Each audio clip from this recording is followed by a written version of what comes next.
Yang kedua, segala yang datang dari Allah itu tidak mungkin buruk. Tidak mungkin. Kenapa kita diminta untuk taat dengan mutlak? Karena segala yang datang dari Allah pasti baik.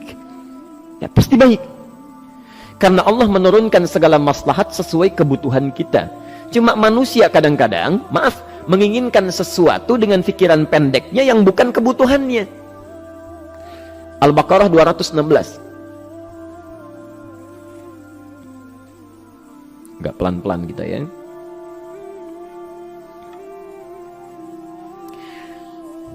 Bapak Ibu kalau diminta milih, pilih motor, pilih mobil.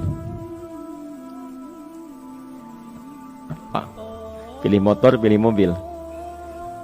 Kalau sebagai manusia biasa pilih motor, keterlaluan itu.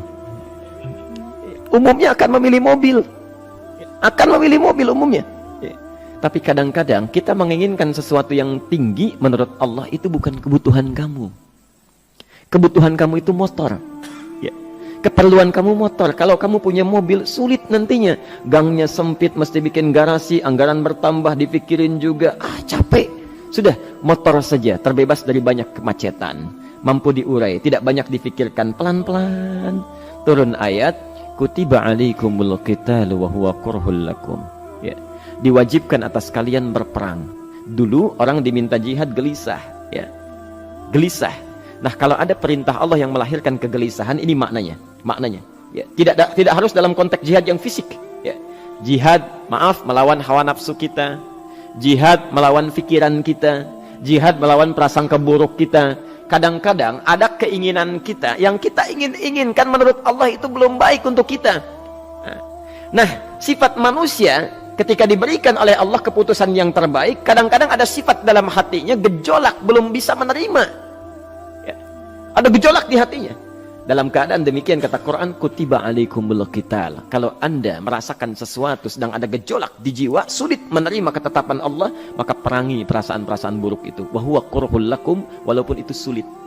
Walaupun itu sulit. Jangan berprasangka buruk dulu pada Allah. Ayat yang indahnya, perhatikan kalimatnya. Asa an takrahu syai'an fahuwa khairul lakum. Boleh jadi Anda tidak menyukai sesuatu, di balik itu ada kebaikan-kebaikan besar yang Allah sedang rencanakan. Ya. Karena pikiran kita pendek, maunya sekarang saja. Tapi subhanallah, Allah sangat panjang, tidak ada batasnya. Allah memberikan maslahat sampai kamu meninggal, ini maslahatnya. Kamu berpikir sekarang saja. Wa asa an tuhibbu syai'an wa huwa syarrul lakum. Sedangkan boleh jadi di balik yang kita sukai ada keburukan yang sedang menunggu kita di depan ini, kamu tidak tahu. Ya. Apa logikanya? Wallahu ya'lamu. Allah tahu masa depan yang akan terjadi menimpa kita, wa antum la ta'lamun. Sedangkan kalian tidak bisa membaca masa depan. Ya. Saya punya adik perempuan datang lalu meminta doa. Kak, saya ingin tes katanya. Ya, di salah satu bank. Kemudian sudah pada tahap akhir yang menurut hitung-hitungan manusia dan perkiraannya insya Allah lulus, karena tidak ada alasan apa-apa lagi untuk tidak meluluskan. Baik, bismillah kita berdoa. Tapi doa kita seperti dibimbing oleh Quran, tidak minta dunia saja, ya. Jadi dunia baik, Al-Baqarah 201, Rabbana atina fid dunya wa fil akhirah, ya. Dunia minta baik, akhirat minta baik. Tapi aturan dunia dan akhirat ini jangan disebandingkan, rugi. Dunia itu kecil, ya, akhirat lebih besar. Dunia itu kecil. Makanya diatur di Al-Qasas, ya, ayat 77 sampai 78 itu. Aturannya wabtaghi fima atakallahu daral akhirah wa la tansa nasibaka minad dunya. Minta seluas-luasnya akhirat, tapi dunia jangan berlebihan. Ya. Sekedar mencukupi kebutuhan kita saja. Ya. Pakaian, Bapak Ibu sekalian, ya, kita beli pakaian sesuai kebutuhan saja, jangan berlebihan. Ya. Cukup ketika kita akan sholat, layak, indah dalam pandangan Allah. Ketika kita akan bermuamalah, bagus, tidak mengecewakan orang lain, sudah. Maka waktu selebihnya, ketika kita mencari sesuai kebutuhan, waktu selebihnya bisa digunakan untuk memperbanyak ibadah. Tidak banyak energi terbuang, uang juga terbuang, tenaga juga terbuang. Bayangkan kalau keinginannya macam-macam. Wah, ingin baju terbaru, ingin tasnya Hermes, mereknya dari Paris, sekarang juga mesti dibeli. Wah, uangnya sudah 400 juta keluar, tenaga mesti keluar, beli tiketnya macam-macam dan sebagainya. Habis waktu untuk mengejar dunia, ibadah tertinggalkan. Di rumusnya dunia itu secukupnya saja. Nah, Yang paling menarik, kita doakan supaya Allah memberikan kebaikan dunia dan akhiratnya yang paling utama. Maka datanglah dengan lesu mengatakan, saya tidak lulus katanya. Kenapa? Saya bilang, saya tidak tahu, saya sudah berusaha. Tapi konon kabarnya, saingan saya adalah anak salah satu pejabat.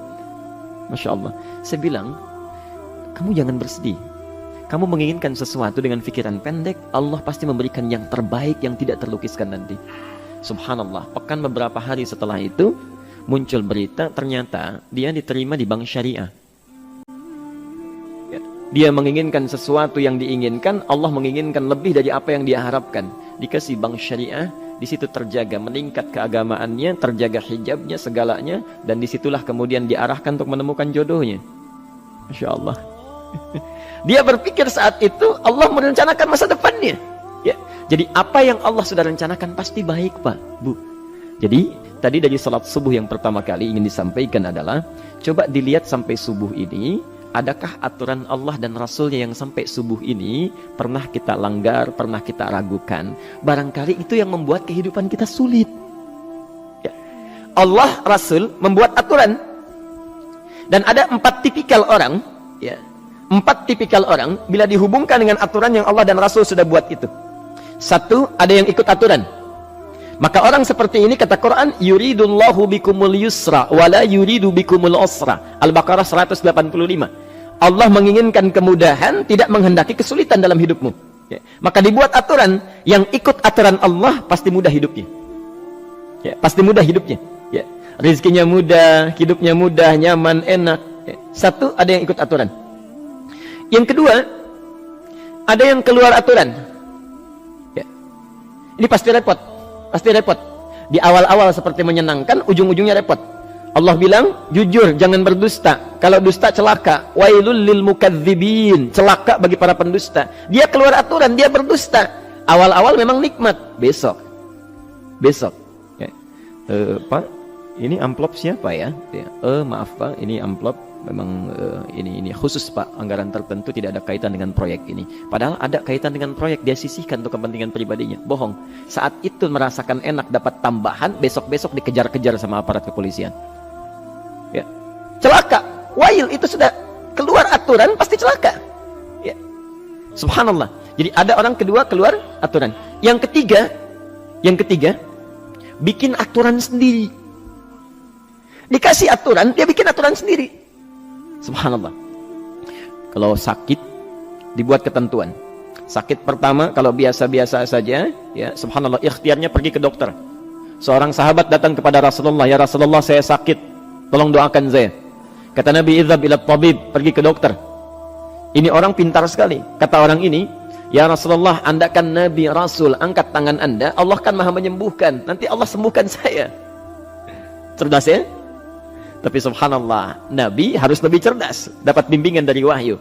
Pergilah ke dokter, karena kesembuhan yang telah Allah tetapkan dititipkan di tangan para dokter. Masya Allah, pergi ke dokter. Ya. Itu rumus pertama. Nanti kalau dokter sudah pada hand up, ya, angkat tangan, tidak mampu menyembuhkan, itu tandanya Allah ingin langsung menyembuhkan tanpa turut campur makhluk yang ada. Maka kaidahnya akan berubah nanti, ya, dari kaidah biasa kepada kaidah Al-Anbiya ayat 83 sampai 84. Itu aturan yang menyembuhkan langsung dari Allah Subhanahu wa taala. Tapi kalau Anda sakit, perginya ke dokter. Ya. Cuma ada manusia bikin aturan sendiri. Sakit, pergi ke dukun. Ya. Dukun nggak bisa, pergi ke paranormal. Dirinya pun sudah nggak normal. Makanya disebut paranormal, karena nggak normal. Ya. Tapi didatangi juga gitu, bikin aturan sendiri. Karena itu jadi lebih sulit hidupnya. Ya. Doa, minta pada Allah, kan sederhana. Ya. Doa, nggak bayar, nggak ada macam-macam, Masya Allah, gampang sebetulnya. Ada kekeringan, sekarang kan banyak kekeringan ya. Banyak kekeringan. Dikasih rumus, subhanallah, dikasih rumus yang tidak perlu pakai biaya. Meluangkan waktu, itu pun berpahala juga. Dunianya dapat, akhiratnya melimpah. Ya. Dikasihlah salat istisqa. Masya Allah, tinggal minta, memohon kepada Allah. Salat, mengangkat tangan, mohon pada Allah. Subhanallah, manusia tidak bikin aturan sendiri. Oh, digarami saja. Orang garamin sayur, dia garamin awan. Cari biaya miliaran, terbang pakai pesawat. Kalau Allah tidak berkehendak, ya sudah. Ya. Ayo silahkan, berapa biaya yang mau kamu kumpulkan, tenaga yang kamu kumpulkan, silahkan aja. Ya, yang ini hujan, bikin kering lagi di sana. Sana hujan, bikin kering lagi di sana. Mau sampai kapan? Ya. Dikasih yang gratis, tinggal muncul. Cuma manusia bikin aturan sendiri. Ya susah hidupnya. Itu yang ketiga. Yang keempat, ada orang nggak mau diatur. Allah bikin aturan, dia nggak mau diatur. Ya, Masya Allah. Ini yang luar biasa. Inilah yang fasik. Fasik itu keluar dari aturan, menyimpang. Tidak mau diatur dia. Ya, tidak mau diatur. Karena itu Bapak Ibu sekalian, dari ayat yang pertama ini, ya, mari kita evaluasi sampai dengan hari ini subuh. Dari ayatnya memang sederhana, singkat, padat, cuma satu ayat. Tapi meminta kita untuk melihat, sudahkah sampai hari ini taat pada Allah dan Rasulnya? Yang kedua, ketaatan kita apakah selalu ragu atau sudah melahirkan keyakinan yang paripurna? Ya. Yang ketiga, pelajari aturan-aturan Allah terkait kehidupan kita. Aturan sholat, aturan muamalah, ya, aturan beraktivitas, aturan berumah tangga. Pelajari itu supaya mendapatkan kemudahan. Biasanya kesulitan didapatkan karena kita belum mengenal aturan Allah dan Rasulnya.